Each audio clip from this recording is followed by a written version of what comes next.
This Steve Jones Show podcast is now loading. The Steve Jones Show podcast is presented by Sunbury Motor Company, Purdy Insurance, Brewers Outlet, and NIL Game Changers.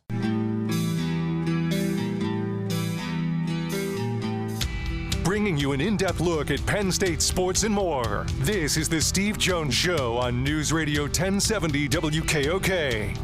The Steve Jones Show is presented by Sunbury Motor Company, Purdy Insurance, and Brewers Outlet. Now from the Sunbury Motor Studio, here's Steve Jones.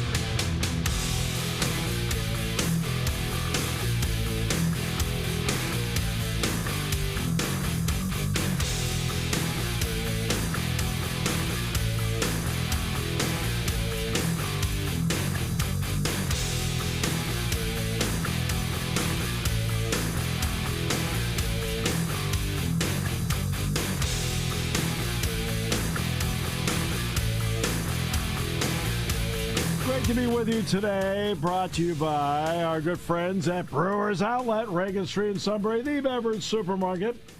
Imports, domestics, microbrews, the best selection of beer anywhere. Wine coolers, water, soft drinks, snacks. They roast their peanuts fresh and out every day. Pickle bar,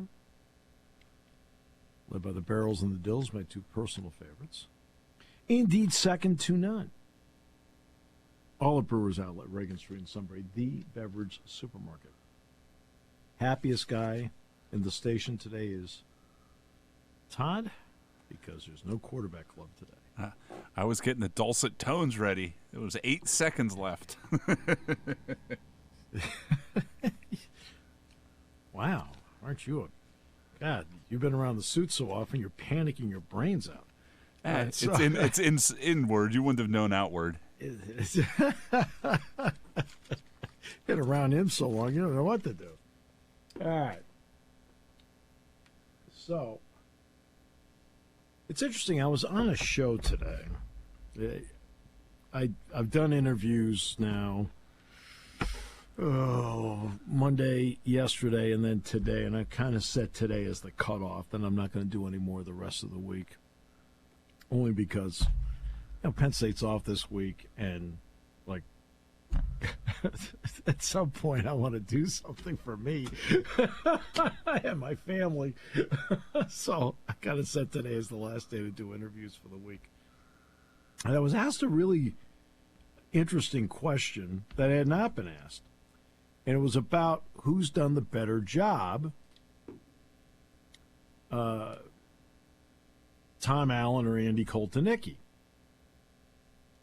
And naturally, the bottom line was that, they did a little poll, and I completely understand it to talk about Andy Koltanicki, even though the numbers for Penn State's defense have been outstanding. Okay. So I was asked the question what my opinion was on it. And I gave an answer on both sides, which I think surprised them until, I said what I said, and they went, oh, wait, that makes sense. Think about Tom Allen and what he has had to deal with to this point.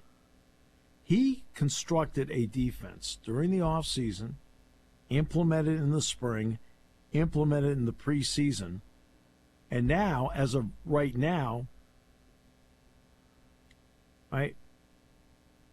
can't use it as often as he wants. And that is using Jalen Reed in the Lion spot because he had KJ Winston back at safety. That's one of those, people forget that, which I totally understand. Totally understand. And when Winston, he had Winston for 5 quarters this season. Now, you look at the West Virginia game. Penn State played sterling defense in the West Virginia game, and Jalen Reed was just a wrecking ball. And then, after 1 quarter of the Bowling Green game, Tom has to change up. Okay, there's no KJ Winston. So now it's going to be, hey, we got to get DeJuan Lane into the mix. How do we position Zakee Wheatley? How do we position Jalen Reed? Okay, now I got to go with the extra defensive backs. What do I do with Elliott Washington? What do I do with Cam Miller to go with A.J. Harris and to Jalen Kimber and so forth, right? Zion Tracy. So he's had to do all of this on the fly after planning from January up until the second week of September of this is how he wanted to play defense. And that is, I think, forgotten in what he has done to this point as the coordinator. They've had to make some tactical adjustments because the way they intended to play, the way they practiced to play, now has had to be adjusted. So you've seen Cam Miller come in and Zion Tracy come in and be part of that nickel package, which they're going to have a nickel package anyway. But it changed a little bit about how Reed played, and also the fact that they've had to go, at times they've gone with three linebackers. And remember, 2 of those weeks they didn't have Dominic DeLuca. It was Tamir Robinson. And that is to his credit, and he's not getting enough credit for it. They've had to make not just a personnel adjustment, but a tactical adjustment as to how they have played, and they've made it work. Andy is obvious. I mean, when you see the various formations, I mean, I feel like Penn State's a fun team to watch. I mean, they're fun. And you got a quarterback that makes it work. You've got a backup quarterback that you can do a multitude of things with. You've got a tight end that you can do a multitude of things with. You have an offensive lineman who's 345 pounds who can run, so you can flank him out and bring him in. That's right. Right? He's not an eligible receiver, as I pointed out yesterday. I want to make sure everybody knew that. When they split out, I think they actually did that once with Drew Shelton. But when Venga splits out, he's not eligible. He could be standing out there all by himself. He's not an eligible receiver. It's got to be any number that's 50 to 79. You are not eligible regardless of where you line up. And that's college football. The pros are different. You can report ineligible, and you see linemen make catches sometimes. A lineman can make a catch in college football, but they have to change the number before the play. Literally have physically a different jersey on. And as I went through all this yesterday. But Andy's done a great job of looking at his personnel and doing 2 things. One, what, in terms of their capabilities, what aren't they really proficient at? All right, so let's work around that. And what are they really good at? And let's work with that. He's done a great job of fitting that. He has not done square peg, round hole. This is how we play. Nope. He looked at his personnel and said, okay, you can do this, this, this, this. You're not so great at that, so we'll just not do as much of that. And gone from there. And keep in mind, in the running game, what's happened in the running game is actually quite simple. And that is UCLA and USC in particular stack the box. Essentially what they both said, and I understand why they did it. Let's make Drew Aller beat us. And he did. So teams have stacked the box. Now, Drew's played so well, now you're going to have to maybe pull a couple guys out of the box, which then will bring back the running game. So that's where they are. But that's how I view what the coordinators have done. Andy's done a great job of looking at his personnel and say, I can exploit that, I can exploit that, I can exploit that, I can exploit that. Okay? I've got the personnel that allow us to do this, this, this, this, and this, and he's doing it. Tom had to make an adjustment on the fly. because he had planned on playing a certain way. Not every single play, but a portion of the time. I mean, a heavy portion of the time. And then he lost a key player, which then forced him to adapt on the fly, and to his credit, he's done it. I know you were going to say something there. I was going to say, do you think there was more pressure on Tom as well, just because of the expectations of a Penn State defense? That's the one thing that's probably been consistent for the past 4 or 5 years. There's probably equal. Yeah. And the reason being is that for the reason you talked about Tom stepping in for Manny, who stepped in for Brent, who stepped in for Bob Shoop. So, yeah, there's that part of it. But Andy also had the pressure, too. You're expected to come in and, this is the offensive coordinator whisperer. Here we go. Come on, show me something. And guess what? They've done very well with it so far. So they both had, I think, pressure on them. To be honest with you, if you talk to the two guys, they don't really. It's like pressure. Okay, we're good. They're not really big pressure guys. But there's always your own personal pressure you put on yourself, and it's we talked a little bit about the 12-man penalty the other day. Evidently, he did do it deliberately. Look, here's the bottom line. I think in the final 2 minutes of the game, because now it's defined, you have the 2-minute warning. I know it's 2-minute timeout, please. I mean, come on. Everybody knows the 2-minute warning. That's what I said to Jack. Jack looked at me and says, what are we calling it? I said, I'm going to call it the 2-minute warning. He goes, good. Because that's what we're all used to. Okay? With the 2-minute warning, any 12-man on the field penalty should be the yardage and the clock reset to where it was when the play started. That's how you alleviate it.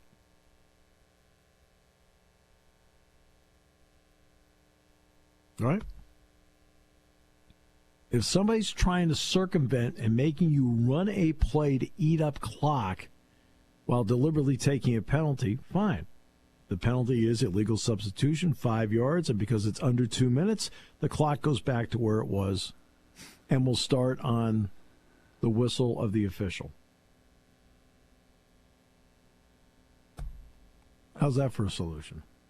I think they did. I think it works. I didn't see what it was, but they did make an adjustment that you can't do that anymore. Well, I'm saying, but that should be the adjustment. Yeah. In other words, 5-yard penalty, and like say for example, there's 32 seconds left, and they run the play. It goes down to 23 seconds left. Right, up 12 men in the field. Oh yeah, here we go. And that because there are certain penalties where the clock gets going again right away. Well, here it is, 5-yard penalty, and guess what? We're going back to 32 seconds. Simple. It's not that difficult. I mean, that's how I'd solve it. Wait, he was proud of himself, though. Oh, I know he was. He was. I mean, he was. It's kind of like when Brett Bielema did that kickoff thing against Penn State. Because the rule for one season, the rule was the clock would start when the ball's kicked, not when it's received. So for one season they did that. So Wisconsin scored late in the first half. And he kicked, 2, 3 of them out of bounds. Each time ran off the clock till the ball landed. Right? The clock ran out. You're like, what the heck? All right? Well, needless to say, when the season was over, that rule was gone. Done.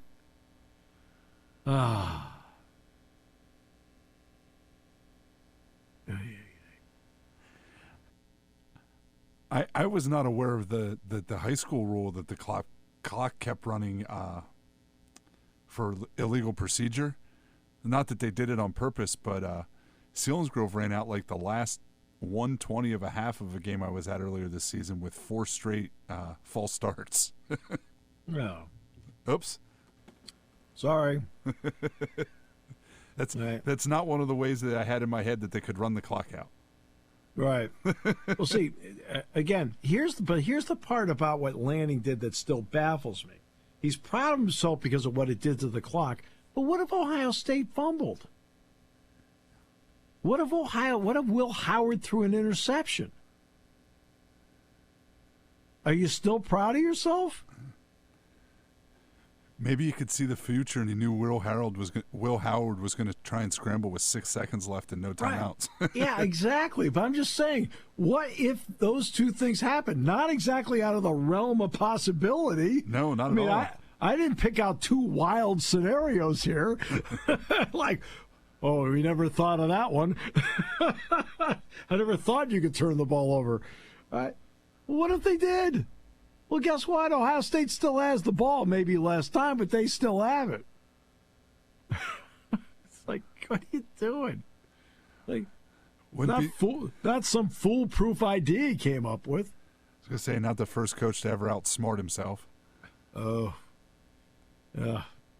But enough of the Aaron Boone story. Yeah. All right. See Judge homered last night. They acted like it was the biggest home run since Joe Carter in the World Series. It's like, hey, he did it. Like, golly. Hank Aaron played in 17 playoff games in his life. 17. He hit 6 home runs, drove in 16 at 362. Guess what? Now, that's a postseason player, not what we're watching here. Hope is not a strategy. It's great that he and Ohtani have been massive disappointments. Continue to be. Right? But I'm not surprised. The pressure's greater. And guess what? Some people are better under pressure. Right? And, like, when a guy's relieved that he hits a home run, that takes him from 4-2 to 6-2. He didn't put the team in front. It went from 4-2 to 6-2. Okay? They're like, oh, what? This is the time of the year when you need your stars to be stars. And since 2020, he hasn't been doing it. I mean, I'm talking like this is years now, not like this year. Like, because look, you can go to the playoffs 6-7 times in your lifetime. And maybe the 6 or 7 times, maybe 2 or 3 of them like, yeah, but you got 4 that are pretty good. Really good? All right. He hasn't had any. We'll see if it gets him off the snide here, and maybe he hits a couple more, and then suddenly everybody has a different opinion. And if it happens, I'll be the first one to say, hey, look, good for him. I just don't want to have to spend a Tuesday talking to Matt about the New York Yankees, world champions. Oh, the Dodgers will win the series. Don't worry about that. No, the Dodgers will be in. It's although the Dodgers have to deal with the Mets first. See, that's the difference between what the Yankees are doing and what the Dodgers are doing. The Dodgers have a legitimate, like, NLCS toe-to-toe opponent. Cleveland had a really, really good year, but right now they don't match up well with the Yankees. The Yankees, the only team in the American League that I think could have given them a fight if they'd been completely healthy was Baltimore. And I think Baltimore would have beaten them, too, if they were completely healthy. See, Baltimore's problem was injuries. Baltimore was the only team in the American League that could beat the Yankees. And Kansas City beat them. Well, when Kansas City won, now the Yankees' path to get there was like a free road, to get there. The Dodgers haven't had that. The Padres, really good, better than anybody the Yankees have played so far. The Mets, really good, better than anybody the Yankees have played so far. So it's been a little different ball game. Take a break. Scott Lauber will talk baseball with somebody who actually knows about it. Well, we all know that when we go to the meetings, the suit knows all. And Todd and I just sit there and humor him. Here on News Radio 1070 WKOK. October is Truck Month at Sunbury Motors with over 100 new trucks to choose from. Sun, ride with the sun, Sunbury Motors. SMC has 12 of the hard-to-find Ford Maverick trucks, priced as low as $27,890, and they get up to 42 miles per gallon. Pick from over 40 of the number-one selling truck in the world, the Ford F-150, and Sunbury Motors has them slashed up to $12,416, and 4x4 Super Cruise are priced from just $46,874. Sunbury Motors in the North 4th Street Auto Plaza, proudly owned by the Mertz family for over a century. Hurry, sale ends Halloween Eve, October 31st.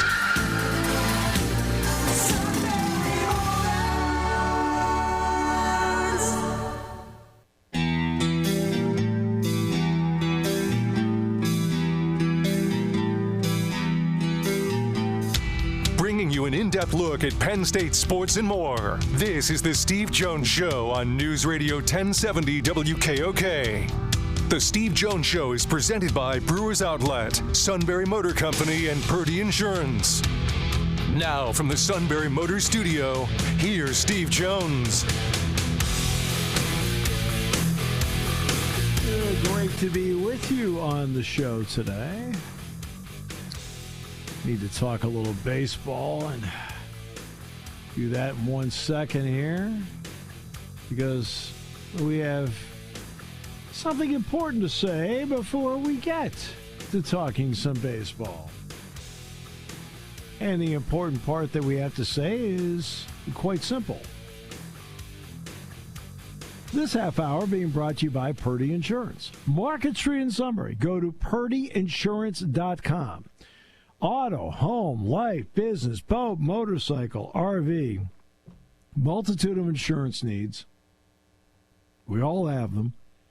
They will do everything to make sure you're fully insured, but also do everything they can to save you money. Customer service so important to everybody at Purdy Insurance. Market Street in Sunbury, go to purdyinsurance.com, and let's bring in Scott Lauber now from the Philadelphia Inquirer. Scott, how you been?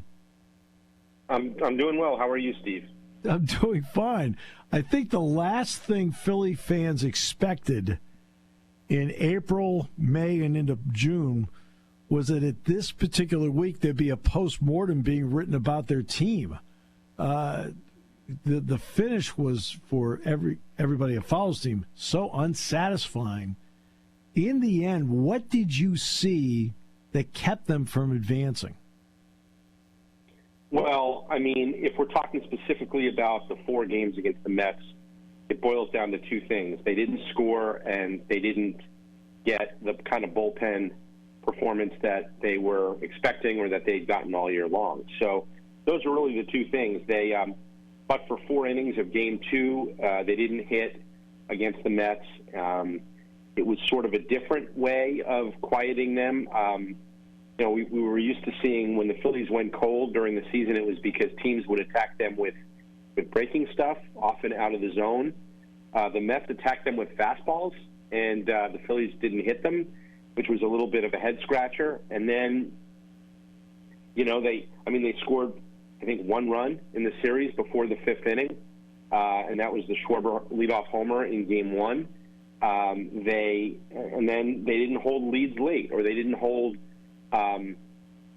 the lead in the case of Game 1 late, but they also the Mets were able to pull away late in those games against guys like Jeff Hoffman and Matt Strahm, who had been so good for the Phillies all year. So that's really what I think the 4 games boils down to. But what's so confounding about the season as a whole is that they were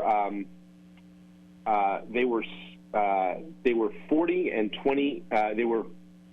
Let me get this right. They were 45 and 20 when they came home from London in early June, and they basically were a 500 team from there on out. So it's one of those things where you can look at the 4 games against the Mets, and you could say, boy, what went wrong, and how do you fix it, and do you really want to overreact to 4 games? Or you could look at the final 3 months and say, why were they so average over the final 3 months? And should there have been warning signs that there would be an early postseason exit ahead?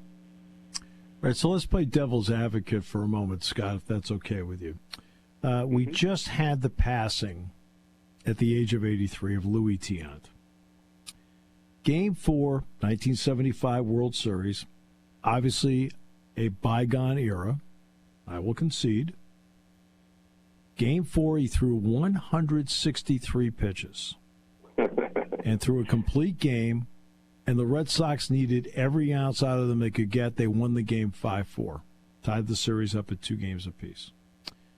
Zach Wheeler threw 111 pitches and had given up 1 hit through 7 innings.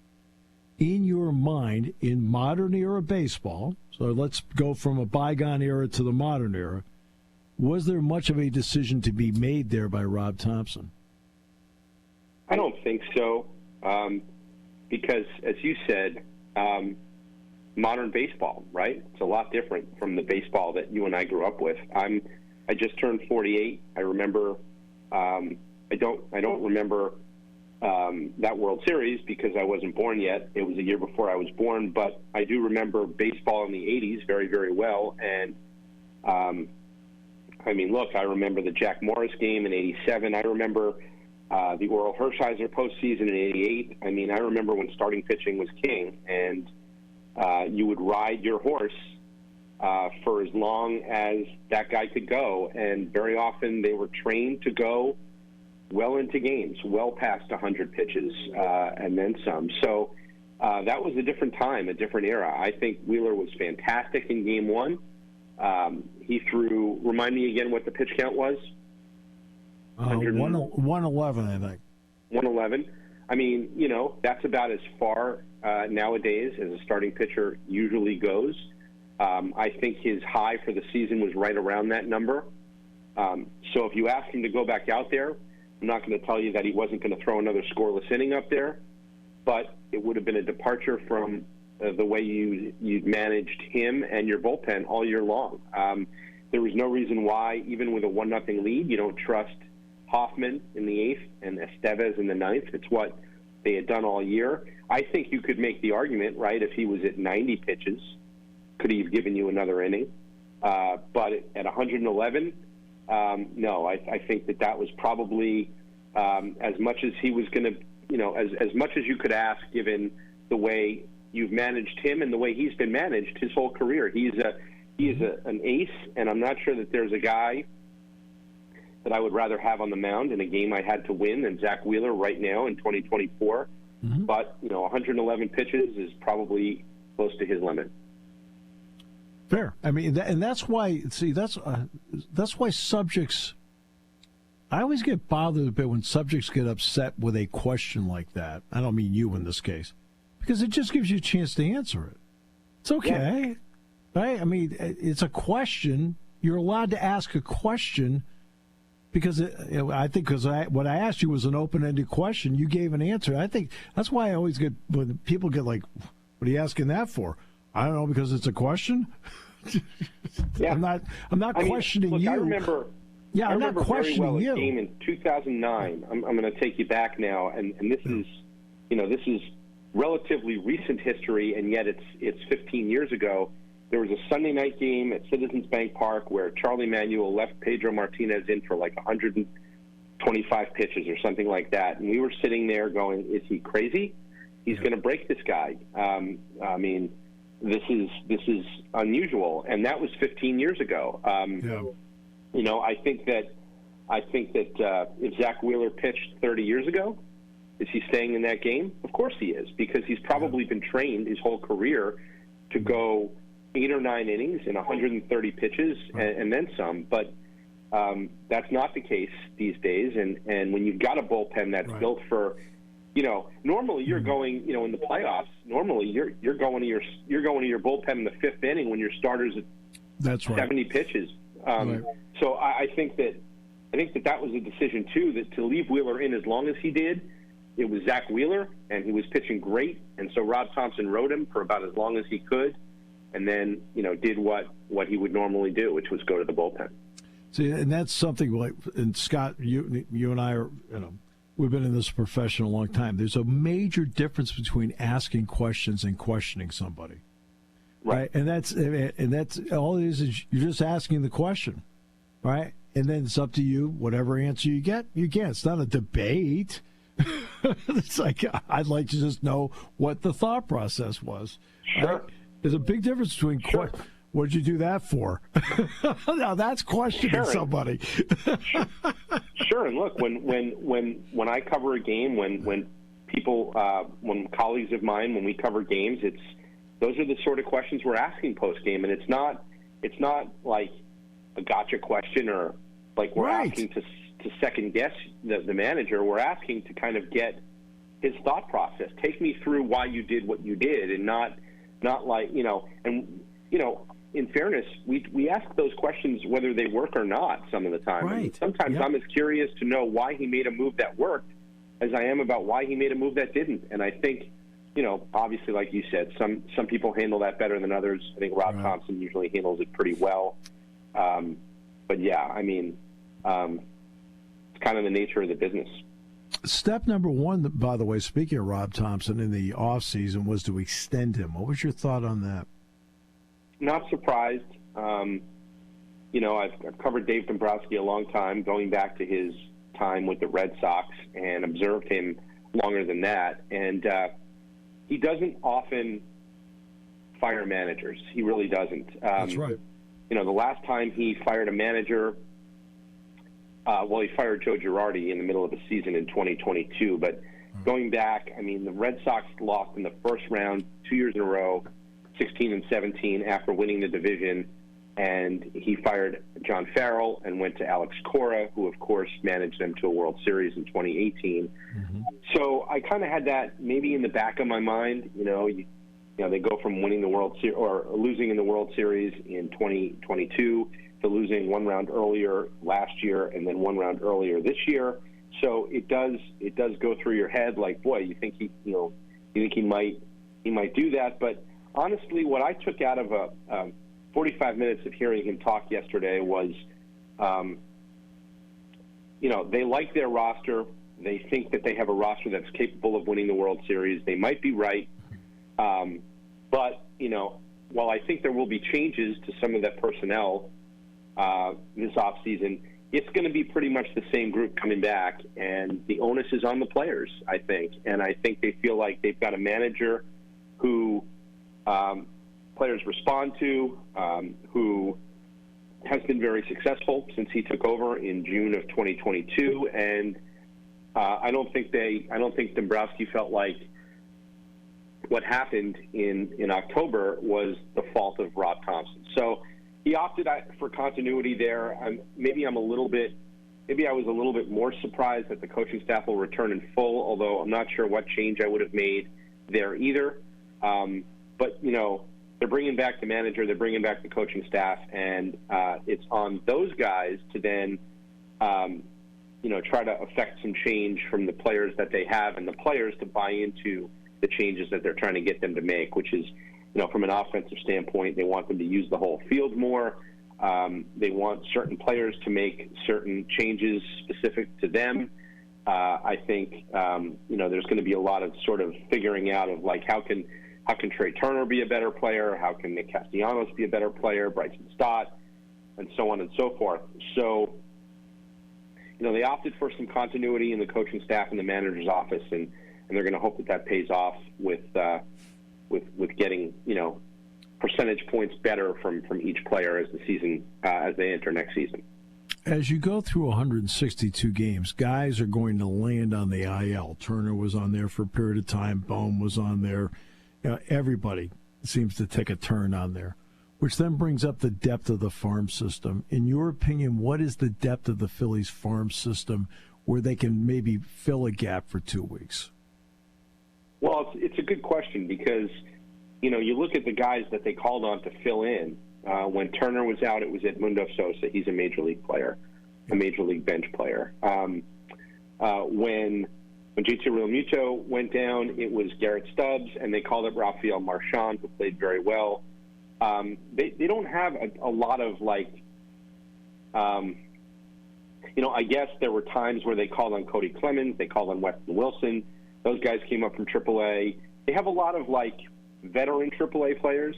Mm-hmm. But if we're talking about prospects, if we're talking about difference makers, potential difference makers who could come in and be regulars, they don't have a ton of guys who are there, who are on the cusp. Yesterday at the news conference, Dave Dombrowski mentioned Justin Crawford being close or closer.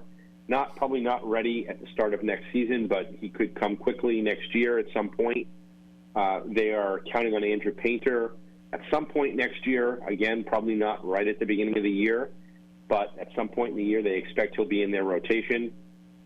That's really it in terms of difference makers who are on the cusp or getting close.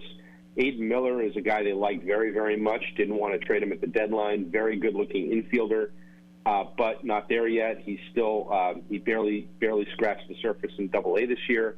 I think that's where he'll begin next year.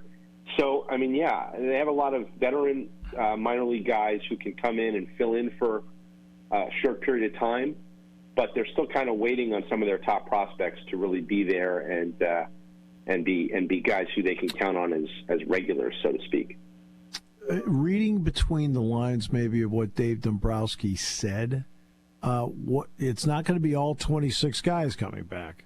So where are the areas that he is targeting beyond individual improvement where maybe he needs a physical, in other words, a different person filling a role? Where's he looking?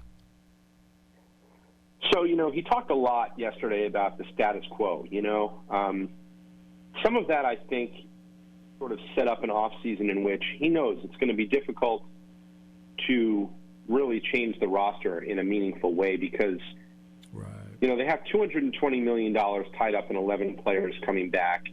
That's before they tackle their 9 arbitration-eligible players. Their payroll for the luxury tax came in at about $260 million this year. That was over the second threshold. They're going to be back in that same area next year, if not a little bit higher. So it's not really like a roster that's all that flexible. So he talked a lot about the status quo, but he also pointed out the fact that the outfield is a lot less settled than the infield. We all know that. Left field and center field were areas where they platooned a lot this year or, didn't have a high-priced player, chewing up a lot of the at-bats. Those, I think, are the two easiest areas for them to change the personnel a little bit. He said something that stuck out to me, which was sometimes you trade good players for good players. And, I think the way I interpret that is if you could take a Brandon Marsh, let's say, who they like for different reasons. They like because he brings some energy. They like what he can do against right-handed pitching. He is a perfectly okay platoon left fielder right now who they think could, they still think maybe at some point he'll hit lefties, but he hasn't hit lefties yet. Right. You take a player like that who's a good player and you trade him for maybe a player with a little bit of a different skill set, maybe somebody who makes more contact, doesn't strike out as much. That's sort of, I think, maybe the kind of a move I could see them making in a spot on the field like left field. Maybe they look to upgrade in center field a little bit. Yohan Rojas is going to spend the offseason in Florida, in Clearwater. He's going to work on a lot of different things in terms of his offense. But, he's still very much a work in progress offensive player who maybe never hits. Who knows? So I do think left field and center field would be the two easiest places to change if they could find the right player, the right match. But, I think they'll be open to a lot of things. He also used the word open-minded yesterday 4 or 5 times in 45 minutes. So, I think that they're going to be looking around to see where could they get better. But, again, there are not a lot of areas on the field where they're going to have a player who's easy to move out in order to get another player in.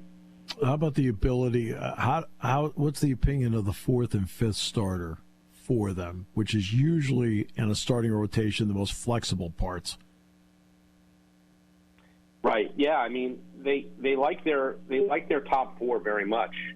Wheeler, Nola, Yep. Christopher Sanchez took a big step forward this year. No doubt.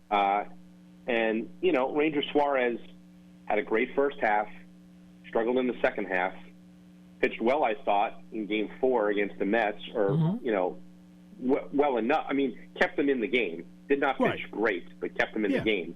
Right. I think that they're comfortable with those four. Now, they know that they're going to have to do some things with the number 5 spot, which is a little tricky because, you've got Taijuan Walker, who they now are going to have back in spring training to try to win back the 5th starter job. They're not giving it to him by any means because he had just an awful year. Right. But there's a lot of money there. I think what they'll try to do, honestly, is they'll try to find a couple of Spencer Turnbull types like they found last year with Turnbull to kind of bring in maybe multiples. Like last year it was difficult. They had a hard time finding starting pitching depth. Maybe they work a little harder on that, bring in a couple of guys like that to compete with Walker, and eventually Andrew Painter, they're hoping, steps into the rotation and takes that spot. So it's kind of a fluid situation. I don't expect them to be hot and heavy in the starter market the way a lot of other teams will be. I think that their concern is more how do they round out this offense and how do they fix or how do they reset the bullpen with Estevez and Hoffman both as free agents. I love talking baseball with you. So I know I eat up a lot of your time, but I appreciate it really a lot. Scott, thanks so much. Thanks for the time as always. You bet. Anytime, Steve. Scott Lauber, he's terrific. He's just terrific. Love talking baseball with him. Half hour brought to you by our good friends at Purdy Insurance, Market Street in Sunbury. Go to purdyinsurance.com as we continue on News Radio 1070 WKOK. Party time, game time, or just fun time. Doesn't matter what time it is because it's Brewers Outlet time. The beverage supermarket has the area's largest beer selection. Imports, microbrews, ciders, and domestics. Pick from over 100 ice-cold 12-packs and dozens of 24-ounce singles. Soda, snacks, hot sauces, fresh roasted peanuts. Make it one-stop party shopping, and don't forget the pickle bar. So whatever you're celebrating or just doing it up, Brewers Outlet, Reagan Street, Sunbury wants to see you. And thank you for your years of patronage. Hi, this is Season. For over 100 years, the Purdy Insurance Agency has been protecting families and businesses of the greater Susquehanna Valley and beyond. With the experience of our trained and knowledgeable staff, you can rest assured that your needs will be evaluated and met by some of the industry's best representatives. No matter what your insurance needs are, call Purdy Insurance today at 570-286-5855. Visit our website at purdyinsurance.com or check us out on Facebook to see what we can do for you.